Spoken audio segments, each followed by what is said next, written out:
Question 13. Prove that opposite sides of a quadrilateral circumscribing a circle. तो यहाँ A B C D एक quadrilateral है जो circle को सर्कमस्क्राइब कर रहा है, जैसा दिखाया है क्वेश्चन में मैंने डायग्राम में. Subtend supplementary angles at the centre of circle. तो कोई भी दो अपोजिट साइड्स ले लीजिए. मान लीजिए आपने लिया ए डी और बी सी. तो साइड ए डी सेंटर पे कितना एंगल सबटेंड कर रहा है? देखो ए डी की तरफ से ये वाला एंगल सबटेंड हुआ, ठीक है, ये एंगल. और साइड बी सी की तरफ से कितना एंगल सबटेंड हुआ सेंटर पर? ये एंगल, ये वाला एंगल. तो हमें क्या प्रूव करना है? टू प्रूव ये दोनों एंगल्स, कौन कौन सा एंगल है? एंगल ए ओ डी और एंगल बी ओ सी, ये सप्लीमेंट्री है, मतलब इन दोनों का सम 180 डिग्री है, ऐसा हमें प्रूव करना है.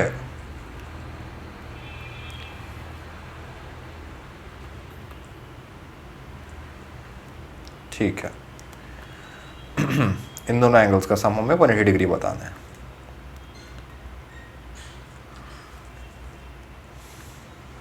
इन पॉइंट्स को नाम दिया मैंने P, पॉइंट ऑफ कॉन्टेक्ट जो भी है, P, Q, R और S, साइड और सर्कल्स जहाँ टच कर रहे हैं. P पॉइंट को अगर उसे ज्वाइन किया तो ये बन रहा है रेडियस, और रेडियस टेंजेंट को पॉइंट ऑफ कॉन्टेक्ट पर परपेंडिकुलर होता है, 90 डिग्री आया. सिमिलरली O और Q को ज्वाइन किया तो ये भी रेडियस है, ये भी टेंजेंट को परपेंडिकुलर होगा, थ्योरम 10.1. O और R को अगर ज्वाइन किया तो OR भी परपेंडिकुलर होगा DC को. O और S को अगर ज्वाइन किया तो OS रेडियस है, ये रेडियस AD को परपेंडिकुलर होगा.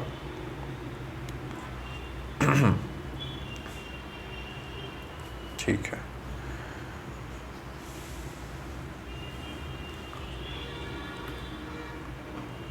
अब आप देखिए, मान लीजिए ये दोनों जो एंगल्स हैं, ये दोनों एंगल्स इक्वल हैं. कैसे? ये पहले भी हमने प्रूव किया है, चलो एक बार दोबारा से कर देते हैं.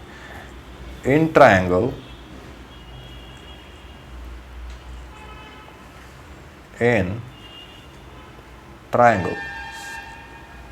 AOS एंड ट्रायंगल AOP, इन दोनों ट्रायंगल्स में अगर आप देखोगे तो AS और AP इक्वल है. कैसे? एक्सटर्नल पॉइंट से डाले गए दो टेंजेंट्स का लेंथ इक्वल होता है, थ्योरम 10.2. आप पूरा स्टेटमेंट देखिए, मैंने यहाँ थ्योरम 10.2 लिख दिया है रेफरेंस के लिए. देखो AS और AS और AP इक्वल हो गया है. फिर अगर आप ऑब्जर्व करोगे तो इन दोनों ट्रायंगल्स में ये एंगल और ये एंगल इक्वल है, दोनों 90 डिग्री है. लिख दीजिए angle ASO is equal to angle APO, both right angles, दोनों 90 डिग्री है. अब देखिए यहाँ पर साइड SO और दूसरे ट्रायंगल का साइड PO ये भी इक्वल है, क्योंकि दोनों एक ही सर्कल के रेडियस हैं. तो side SO is equal to side PO, radii of same circle.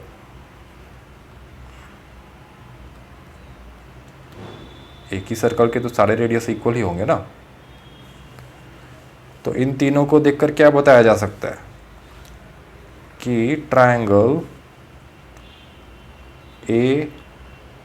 AOS और ट्रायंगल AOP कॉन्ग्रुएंट है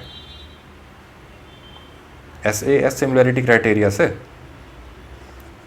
by side angle side congruency criteria, similarity नहीं, SAS congruency criteria, SAS congruency criteria,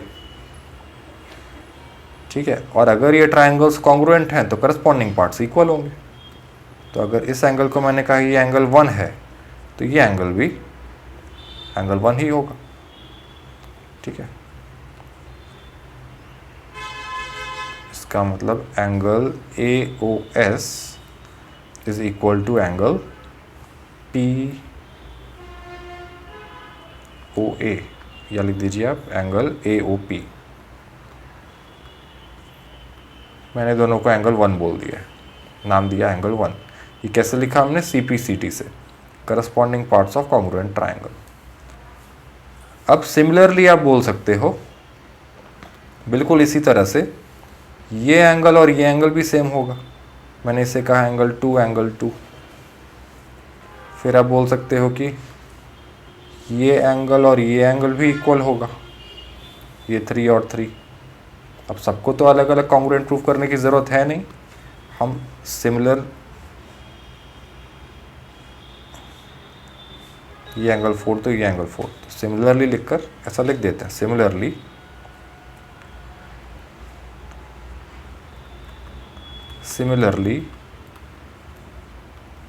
angle POB और angle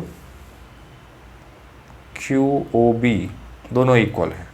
इन्हें हमने कहा मान लीजिए angle 2। Angle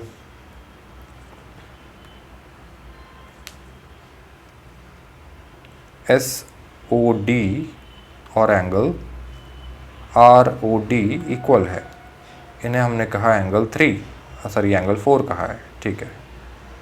और एंगल QOC डायग्राम में देखो समझ में आएगा, और एंगल ROC इक्वल है, इन्हें कहा हमने एंगल 3, ठीक है।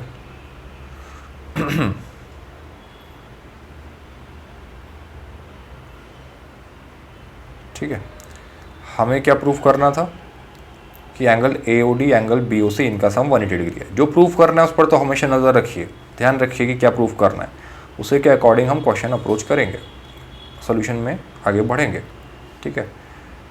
AOD देखो, AOD जो है वो 1 और 4 का सम है, ध्यान से देखो, AOD 1 और 4, एंगल 1 और एंगल 4 का सम है।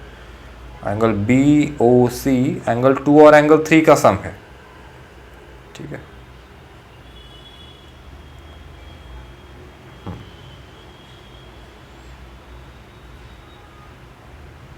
तो देखिए, ये जो सारे एंगल्स हैं, सारे एंगल्स का मतलब क्या है मेरा? एंगल 1,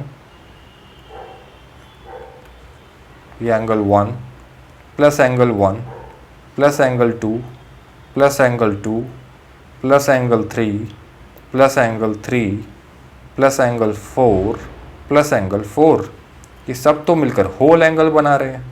तो इन सब का सम क्या होना चाहिए? 360 डिग्री ना, तो लिख दिया। Also we have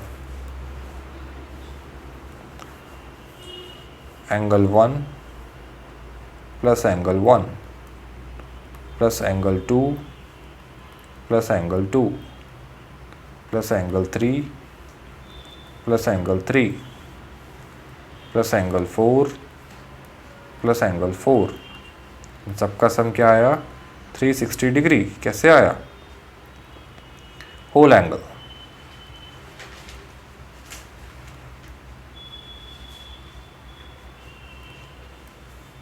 three 360 degree ही होता है, ठीक है। तो ये तो हुआ ऐड होकर 2 टाइम्स एंगल 1 प्लस इन्हें ऐड किया तो आएगा 2 टाइम्स एंगल 2, इन्हें ऐड किया तो आएगा 2 टाइम्स एंगल 3, और एंगल 4 प्लस एंगल 4 हुआ 2 टाइम्स एंगल 4।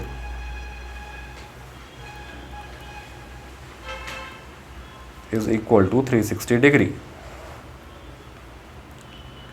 2 कॉमन ले लीजिए, तो ये आया angle 1 plus angle 2 plus angle 3 plus angle 4, अंदर ये बचा ब्रैकेट में, इज इक्वल टू 360 डिग्री।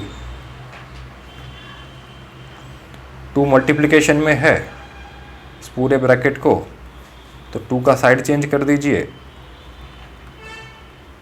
तो 2 डिनोमिनेटर में चला जाएगा राइट हैंड साइड में। 2 को लेफ्ट हैंड साइड से राइट हैंड साइड में ले गए तो ये 360 डिग्री के डिनोमिनेटर में आ गया, और 360 डिग्री बाय 2 क्या होता है, 360 का हाफ 180 डिग्री होगा। अब देखिए ध्यान से, angle 1 plus angle 2 plus angle 3 plus angle 4, तो इसे मैं थोड़ा रीअरेंज करके लिख रहा हूँ। मैंने एंगल 1 प्लस एंगल 4 लिख दिया यहाँ पर, प्लस एंगल 3 प्लस एंगल 2 लिख दिया, ये 180 डिग्री है। अब अगर आप ऑब्जर्व करो एंगल 1 और एंगल 4 का सम, देखो डायग्राम में, एंगल 1 और एंगल 4 का सम, ये वाला एंगल, इसकी बात कर रहा हूँ, ये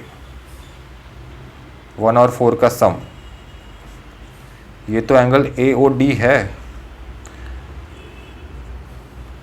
लिख दीजिए क्या हुआ, ये एंगल AOD प्लस एंगल 3 और एंगल 2 का सम क्या है, देखो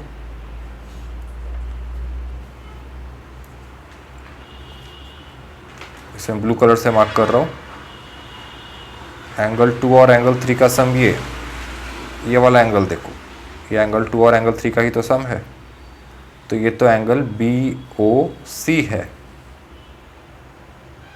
ठीक है, तो इसे लिखा एंगल BOC। इन दोनों का सम आया 180 डिग्री। हमें यही तो प्रूव करना था, हेंस प्रूव्ड। इन दोनों एंगल्स का सम 180 डिग्री बताना था कि ये दोनों एंगल सप्लीमेंट्री है।